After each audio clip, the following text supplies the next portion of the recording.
Hey, Lady Warrior Mastermind. It is week 4. Woo! Super proud of all your hard work throughout these last 3 weeks, and now we are on to week 4. And week 4, we are going to be working and focusing on failure. And I know when you first see that word, it's just like something that you feel is like a defeating word or a disappointment. But I want you to listen to this module, and you're going to have a completely different perspective of what I want you to think of failure, and what I hope that you can understand what failure truly is. So let's get started. Failure is the lack of success, falling short, or the omission of expected or required action. So in order to understand failure, you need to understand discipline, because it helps us put failure in the proper perspective. So let's look at discipline. So we can look at discipline like this. Here is something I know I am supposed to do, but I don't really want to do it. But can you make yourself do it anyway? Or on the other hand, here's something I know I am not supposed to do, but you really want to do it. Can you keep yourself from doing it? So it's just like, I don't want to do my workout. I'm not feeling it today. I just don't have the energy. So you know you're supposed to do it, but you don't really want to do it. But then you go and you make yourself do it anyway. That is discipline. That is where the people that can't do what you're doing, you separate yourself from. Your discipline. You separate yourself from everybody else with your discipline, because there are so many people that want to work out, they try to work out, but they don't have the discipline to continue working out. I want you guys to listen to, I love this guy, Nick Saban. He's given a speech, this is back in 2016, and I want you to hear what he talks about in terms of failure.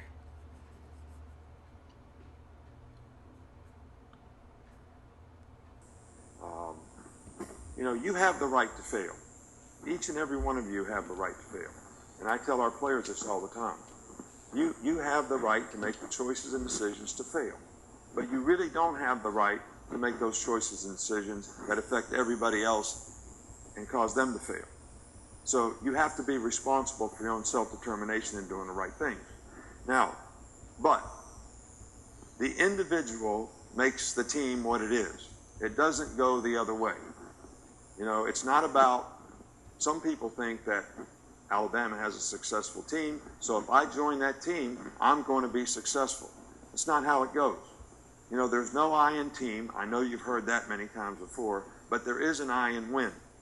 And that stands for the individual who has the right intensity, immediacy, sense of urgency, and intelligence to carry out and do the role that he needs to do. So once you make this commitment, once you have this goal, all right, what sacrifices are you willing to make?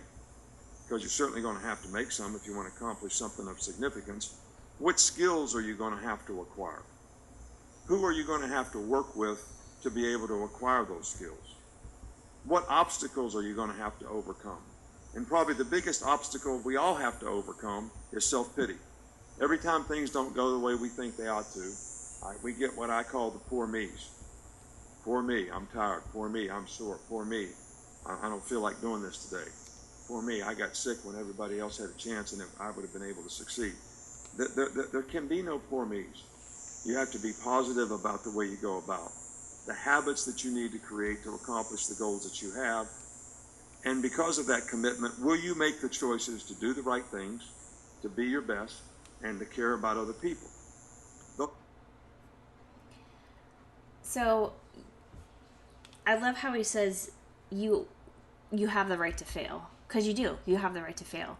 But it is your responsibility to prevent yourself from that failure, to have that discipline, to make yourself do something that you don't want to do, that you know you should do. So you do it anyway. And I love also how he says that what are the sacrifices you're going to make?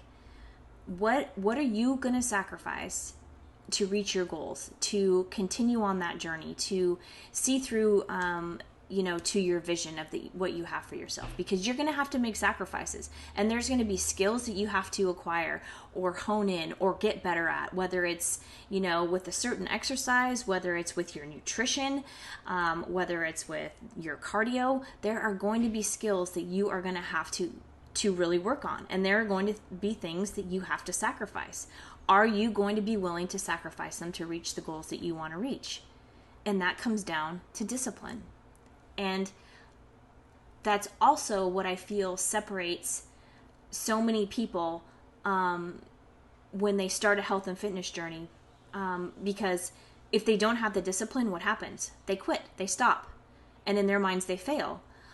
Because they don't have that discipline to continue to set their goals, to sacrifice, and to prioritize the things that they need to prioritize to continue down that journey. Nope, I don't want to do that. So why would we want to fail? Failure almost sounds like that self-defeating plan. So who wants to fail all the time, right? The answer, a lot of people. A lot of people want to fail. But why? Why would a lot of people want to fail? Just think about that for a second. Ask yourself, why would you want to fail? I'm going to let somebody who I respect like 1,000%, and I've never met in my life, but I've watched play tons and tons of basketball, and you may know who I'm talking about. If you, I am talking about Michael Jordan. He's one of the greatest basketball players of my time. So I want you to hear what he talks about when he is talking about failure.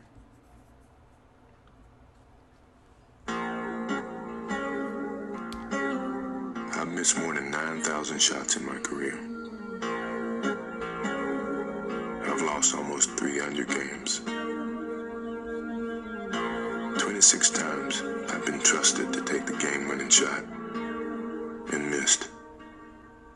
I've failed over and over and over again in my life. And that is why I succeed. So I love that. He says, I've failed over and over and over, and that's why I succeed. I mean, here's someone that you think never fails. I mean, and he's missed 9,000 shots. He's lost 300 games. He's been trusted by his coach, by his teammates to make 26, to make a ton of game-winning shots, and he's missed 26 times for the game-winning shot. And he's sunk a lot of them, but he's missed 26 times. So he has failed over and over and over. And yet he looks at those failures and says, that's why I succeed. Because you know why? He turns around and he goes back at it. He works at it again the very next day. He walks into his practice, and he probably goes over in his mind, how did I miss that shot? What was off? What was off? And something that could have been off from the day before. Maybe he slept bad. Maybe he, his energy was low. Maybe he just, he didn't square up right. Something was off. But that made him a better player, and that made him so much more successful. And that's what I want you to think about. I want you to think about that every single day. Don't think about failure as in, self-defeat, or I can't do those push-ups, or, I cannot do, that leg exercise, or I can't run, or I can't do X, Y, and Z. No, think of that as in, I am going to do those push-ups. I am going to start running. I am going to, make myself continue to do those exercises every minute on the minute without stopping. I am going to push myself. I'm going to turn what I think I can't do, what I think is a failure, into a success, and allow me to have that opportunity. Allow yourself to have that opportunity to grow.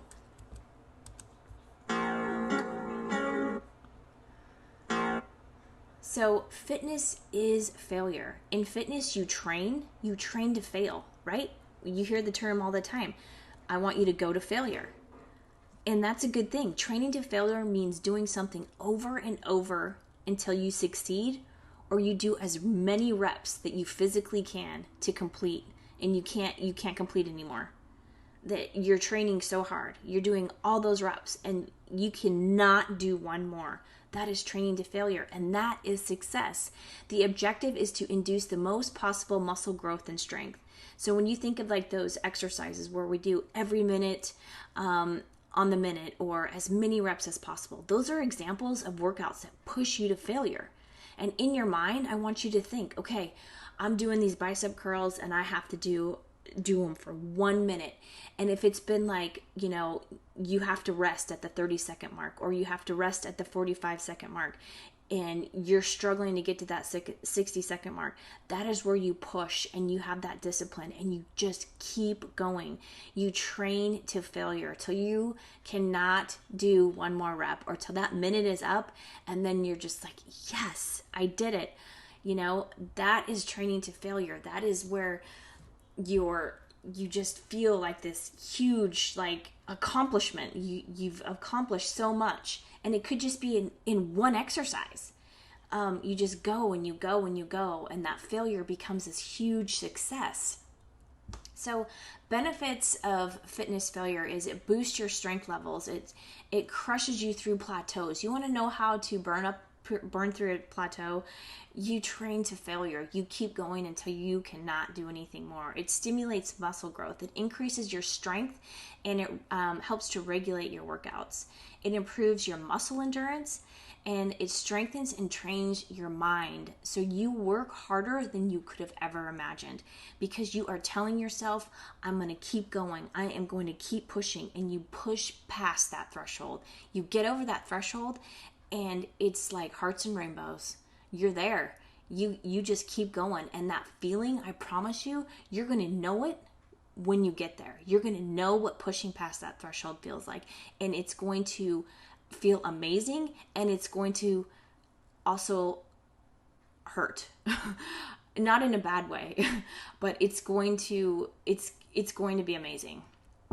So I want you to embrace fitness failure. Learn to embrace failure, even strive for it. Just go all out. In the gym, failure is that good thing. When you're working towards a PR, pushing yourself to failure is in fact the goal.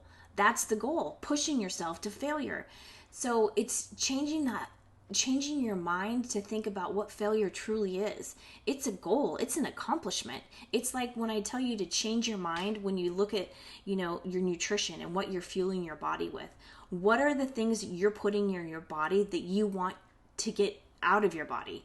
You're fueling your body so you can get up in the morning or hit your workout, and you're going to be this powerhouse because you are fueling your body on the inside so you can work it on the outside. And the idea is just to test your limits and to max yourself out. And how do you know when you've maxed out? You fail. And that's the goal. That's the accomplishment. So I want you also to learn how to prioritize. So here's the thing. Maybe you're lacking in your cardio, but you realize, you need to work on your running or your rowing or your HIIT training. They all need work. So prioritize. What do you want to work on? Do you want to get better with your running? Do you want to get better with your rowing? Do you want to, work better with your HIIT training where you're not taking so many breaks or you're not resting in between rounds? So you're able to get through each one of them without stopping, because you can always improve and learn a new skill. Fitness pushes you to prioritize something. And instead of getting overwhelmed, I want you to work on one thing at a time. Don't get overwhelmed. So if you want to focus on, a certain muscle group, or if you want to work on a certain exercise that you struggle with, or if you want to work on your cardio strength and your running, pick something to work on to improve that skill. And then once you feel like you've mastered that and you have taken that and you've accomplished it, go to something else. I tell you, it has taken me 2 years in order to bench press 2 45-pound plates. 2 years, because that was my goal, was to be able to bench 2 45-pound plates, and it literally has taken me 2 years. And now I've finally added on an additional 10-pound weights to each side. But it took me 2 years, and I just kept working on it and working on it and working on it. And it's it was so like amazing when I accomplished it, but now it's time to work on something else. It's time to reprioritize and figure out something else. And so that's what I want you to do every day. Try to prioritize just one thing. And I promise you, when you do that, it generates not just, with your workouts. It also goes, beyond that. It goes into your relationships. It goes into your work. If you prioritize something and you want your boss to see how well you're doing at something, you focus on that skill, or you're working for that promotion, you're focusing on that, you're prioritizing that. So it doesn't just stop at fitness. It goes beyond that into your daily lives and in your work environment, in your relationships with your husbands, your boyfriends, your friends, your kids. There's so many things that being able to prioritize and work towards, that having fitness in your life helps you in all these different other arenas. And I truly believe that. So I want you to learn how to be and stay consistent. This is huge. Consistency is key.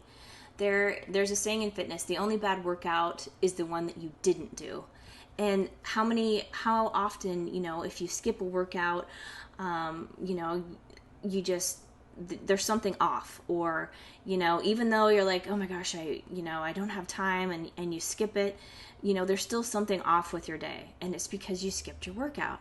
I promise you it is. So I want you to reframe your failure. The glass is always half full in fitness. It's always half full. Be grateful for where your feet are standing when you are in that gym, when you are in that moment, because there are so many people that wish they could do that. They wish they had that discipline. And that's what separates people that stay on the journey and have discipline from people that continue to restart their journeys over and over and over, because they don't have that discipline. They don't have that drive. They don't want to train to failure. So instead of focusing on what you didn't do, fitness invites you to see the glass half full. What did you accomplish by lacing up those shoes and getting in that gym? Change your goals. If you get up in the morning and you're like, okay, I'm tired.